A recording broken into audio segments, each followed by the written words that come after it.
មានបុរសម្នាក់ឈ្មោះ Valjean បានជាប់ពន្ធនាគារអស់រយៈពេល19ឆ្នាំពីបទលួចនំប៉័ងហើយព្យាយាមរត់គេចពីគុកក្រោយពីត្រូវបានដោះលែងឲ្យមានសេរីភាពបុរសនោះគ្មានកន្លែងដែលត្រូវទៅទេ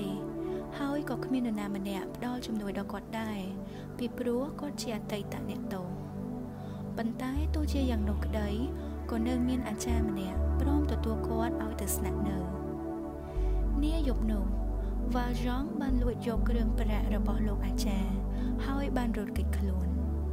ប៉ូលីសបានចាប់គាត់ហើយនាំគាត់ត្រឡប់ទៅកន្លែងលោកអាចារ្យវិញប៉ុន្តែលោកអាចារ្យបានកុហកប៉ូលីសដោយនិយាយថាគាត់បានប្រគល់គ្រឿងប្រាក់ទាំងនោះដល់ Valjean ជាអំណោយបន្ទាប់ពីប៉ូលីសបានចាកចេញទៅលោកអាចារ្យបានឲ្យ Valjean សន្យាកែខ្លួនឲ្យក្លាយជាបុរសទៀងត្រង់ម្នាក់ Valjean ក៏យល់ព្រមហើយបានប្តូរឈ្មោះទៅជា Madeleine និងបង្កើតរោងចក្រឧស្សាហកម្មមួយក្រោយមកទៀតគាត់ក៏បានក្លាយខ្លួនជាអភិបាលក្រុងមាននារីវ័យក្មេងម្នាក់នៅទីក្រុងប៉ារីសឈ្មោះថា Fantine បានលងស្រឡាញ់បុរសម្នាក់ដែលធ្វើឲ្យនាងមានផ្ទៃពោះរួចក៏ចាកចេញចោលនាងទៅ Fantine ក៏វិលត្រឡប់ទៅស្រុកកំណើតខ្លួនវិញ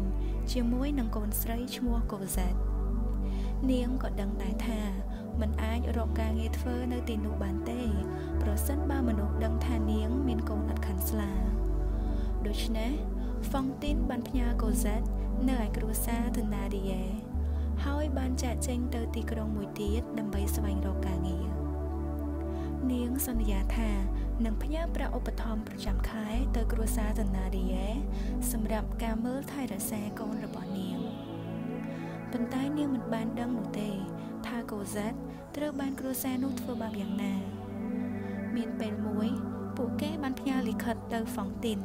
ដោយនិយាយថា Cosette ឈឺខ្លាំងហើយត្រូវការលុយបន្ទាន់តែតាមពិតទៅ Cosette មិនបានឈឺអ្វីទេ Fantine បានមកធ្វើការនៅរោងចក្ររបស់ Valjean ប៉ុន្តែនៅថ្ងៃមួយអ្នករួមការងាររបស់នាងបានដឹងថានាងមាន Cosette ដូច្នេះនាងក៏ត្រូវបានគេបណ្តេញចេញនាងដាច់ចិត្តកាត់សក់ដ៏សែនស្អាតនិងដកធ្មេញដ៏ល្អលក់ដើម្បីចិញ្ចឹមកូននិងជីវិតខ្លួនប៉ុន្តែនៅតែមិនគ្រប់គ្រាន់ទៀត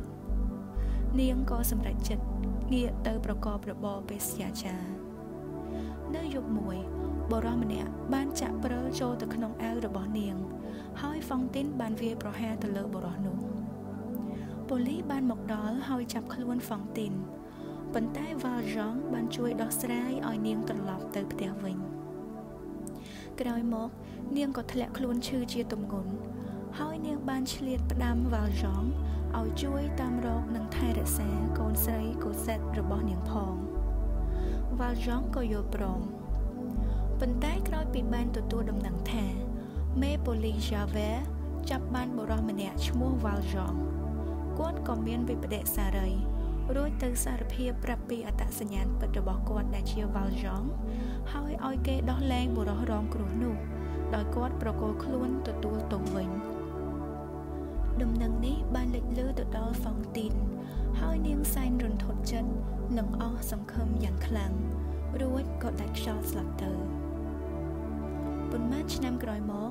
Valjean បានរត់គេចពីគុកហើយបានទៅលួស Cosette ពីគ្រួសារ Thénardier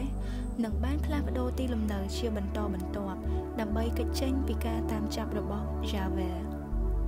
ទីបំផុតពួកគេបានតាំងទីលំនៅនៅកន្លែងមួយ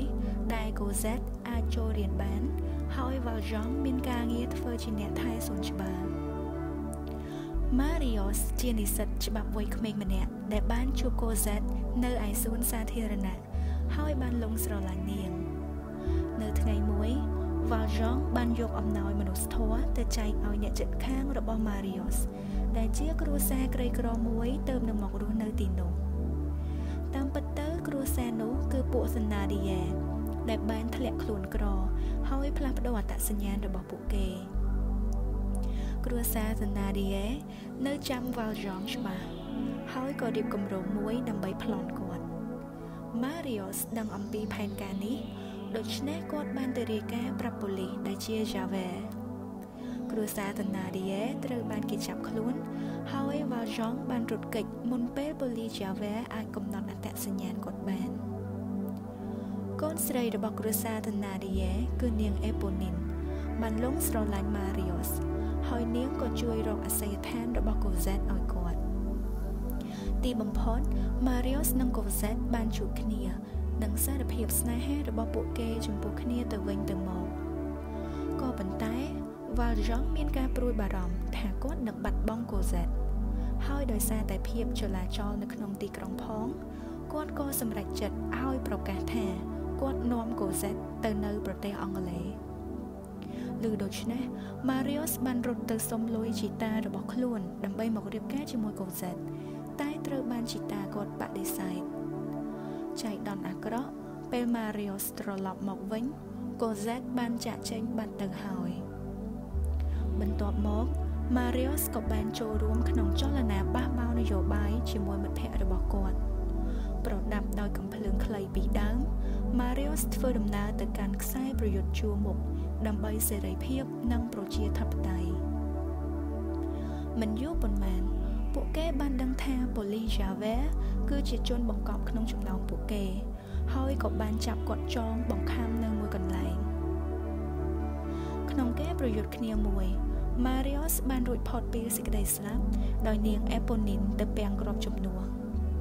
មុនពេលស្លាប់ទៅនាងបានប្រគល់សម្បត្តិរបស់កូហ្សេតទៅឲ្យម៉ារីយ៉ូស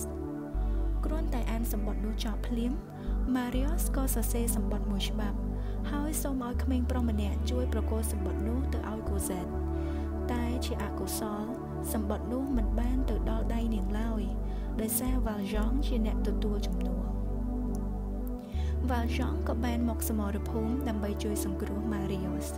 ហើយថែមទាំងស្ម័គ្រចិត្តទៅសម្លាប់យ៉ាវ៉ែទៀតផងប៉ុន្តែពេលទៅដល់វ៉ាល់យ៉ង់បែរជាស្រ័យចំណងហើយដោះលែងយ៉ាវ៉ែឲ្យមានសេរីភាព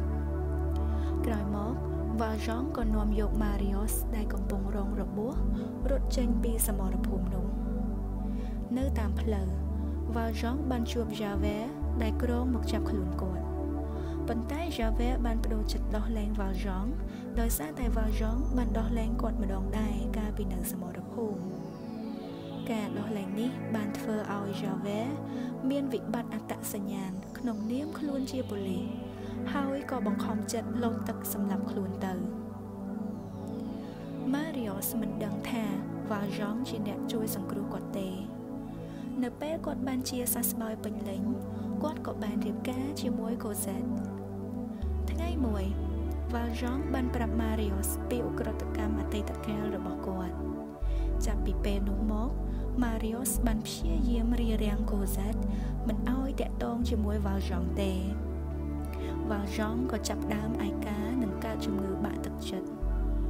មិនយូរប៉ុន្មានគាត់ធ្លាក់ខ្លួនឈឺជាទម្ងន់ថ្ងៃមួយម៉ារីយ៉ូសបានដឹងថាវ៉ាល់យ៉ង់ជាអ្នកជួយសង្គ្រោះគាត់នៅពេលគាត់រងរបួសក្នុងសមរភូមិគាត់ក៏បាននាំកូហ្សេតទៅលេងវ៉ាល់យ៉ង់ទាន់ពេលវេលាជាចុងក្រោយវ៉ាល់យ៉ង់សប្បាយចិត្តណាស់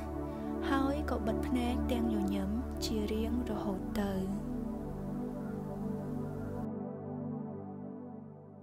សូមអរគុណចំពោះការតាមដានទស្សនាវីដេអូមួយនេះសម្រាប់ព័ត៌មានបន្ថែមពី The TSLC កុំភ្លេច like និង follow Facebook page របស់ The TSLC ហើយប្រសិនបើលោកអ្នកពេញចិត្តវីដេអូមួយនេះសូមជួយចុច like subscribe និងចុចលើរូបកណ្ដឹងដើម្បីទទួលបានវីដេអូបែបនេះជាច្រើនទៀតជួបគ្នាក្នុងវីដេអូក្រោយទៀតណា